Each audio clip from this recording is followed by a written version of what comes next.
So the price points are leveling up. What does that mean? Is the market about to dip? Hi, Luis Carlos Perez here with Center Real Estate. Today, bring you the market statistics for June 2025. This information comes directly from Gephardt, and as we all know before, the statistics lag a little bit, so we're really looking at numbers for May. So price points have been kind of creeping up for the last over 12 months. It's just been going up slightly, 1%, 2%, 3%, little by little, going up, going up, going up. Now this last month, the market stayed flat. We are definitely in a changing market. Things are moving differently. We are seeing a pivot from a seller's market to buyer's market. So that's very interesting. So 264,950, same median price point as last month, meaning nothing's changed. And even if it did, it was a very slight change. Nothing's been moving. So it's pretty flat. It's been flat now for a few months. Usually when something's going up and then it flatlines, the next step is maybe dipping a little bit. So that's very interesting. It's something to look for. And I'll give you a little bit more and my take on that later in this video on where the market is really heading. Secondly, closed sales. Funny enough, prices are kind of stagnant, but closed sales have gone up a little bit, 780 closed sales for last month. So that number's been going up throughout the year, month over month. But again, we're in the spring market, change happens. More people are there looking, more people are selling. So that's kind of normal, nothing too really out of the ordinary. Active inventory, that's also been up. So prices are kind of stagnant because active inventory has been up. Now, it's not too much. There's been news. It's been in the news for nationally, like, hey, there's so many more listings than there is buyers. And that's true for a lot of cities, a lot of bigger cities. For El Paso, we're not seeing that yet. There's still, like, yeah, inventory went up a little bit, but it's a 0.4%, very minimal. There's still not a lot of options out there. We're still finding ourselves going out to looking for a home for a buyer.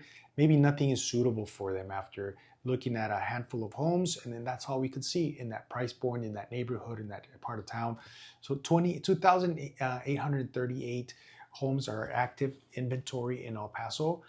I assure you, there's still more people looking for homes than 3,000 people. There's more than 3,000 people that need a house in our city for sure. And then, funny enough, prices are kind of flat, but days on market are going up slightly. Actually, it went up quite a bit. It went up about 27%. So 23 days on market. I think last month we were at closer to 30. I thought it was going to be high. It was going to keep growing this month. I predicted that it was going to be maybe 45 days, 40 days, and it went down to 23 days on market. So that's very interesting. I still see that a hot listing, something that's a lot of people like. It doesn't sit there for many days. It goes out pretty fast. We're also seeing a lot of, which is kind of tweaks the numbers. We've seen a lot of homes that hit the market and then they go active right away. So maybe there is some homes selling off market or just arm's length transactions, which meaning family, son to family. So that shrinks our days on market. So that's a number to really keep an eye on because it's a big indicator of what's going on in real estate. Price per square foot, that number did drop a little bit, but nothing too crazy. It's just kind of pretty flat as well as median sales price. And new listings were 1,150. So new listings, that number is also up a little bit, 3.1%. Again, that's because homes are sitting for less time, but more homes are coming on the market because it's a spring market. Kids are out of school, graduations are over, and people are starting to move, so more inventory is hitting the market. So that's a number to really look at. And it's going to grow. It's probably going to grow throughout the summer. I predict that there's going to be more inventory, more homes hitting the market than we've had in years past, and what the trend is looking to be. So it is. The market is shifting. We're seeing more and more leverage coming for buyers, where because homes are there, they have a little bit more competition. Prices are not really creeping up, so people are being hesitant and more cautious in their purchases. So the market is quite slow, and the buyers have a little bit more leverage. And we've been seeing that for months and months now with the new home builders.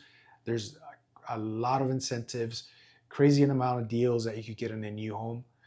But that's trickling down also to resale. We're seeing a lot more resales where sellers are paying concessions. I've seen a lot more of this in resale. Like I had a listing where the neighbor right next to us was also listing the house, and all that's happening at the same time. So there's more competition with resales. Uh, Sellers are paying concessions, being more flexible with repairs. So that's where the market is taking us to, where we are going to see a pivot in some areas. Already is more aggressive, where buyers are taking the upper hand versus sellers, but there's still certain parts of town where buyers still have the upper hand versus buyers. So that's something to look at. It's important to be well informed, well aware. Talk to a good realtor to guide you and show you what the market is doing in a specific neighborhood, a specific area that you're looking to buy.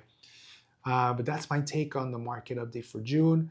It's going to be a hot one, just like the real estate market. The month of June is hot. But let me know where you think the market is going to end at the end of the year.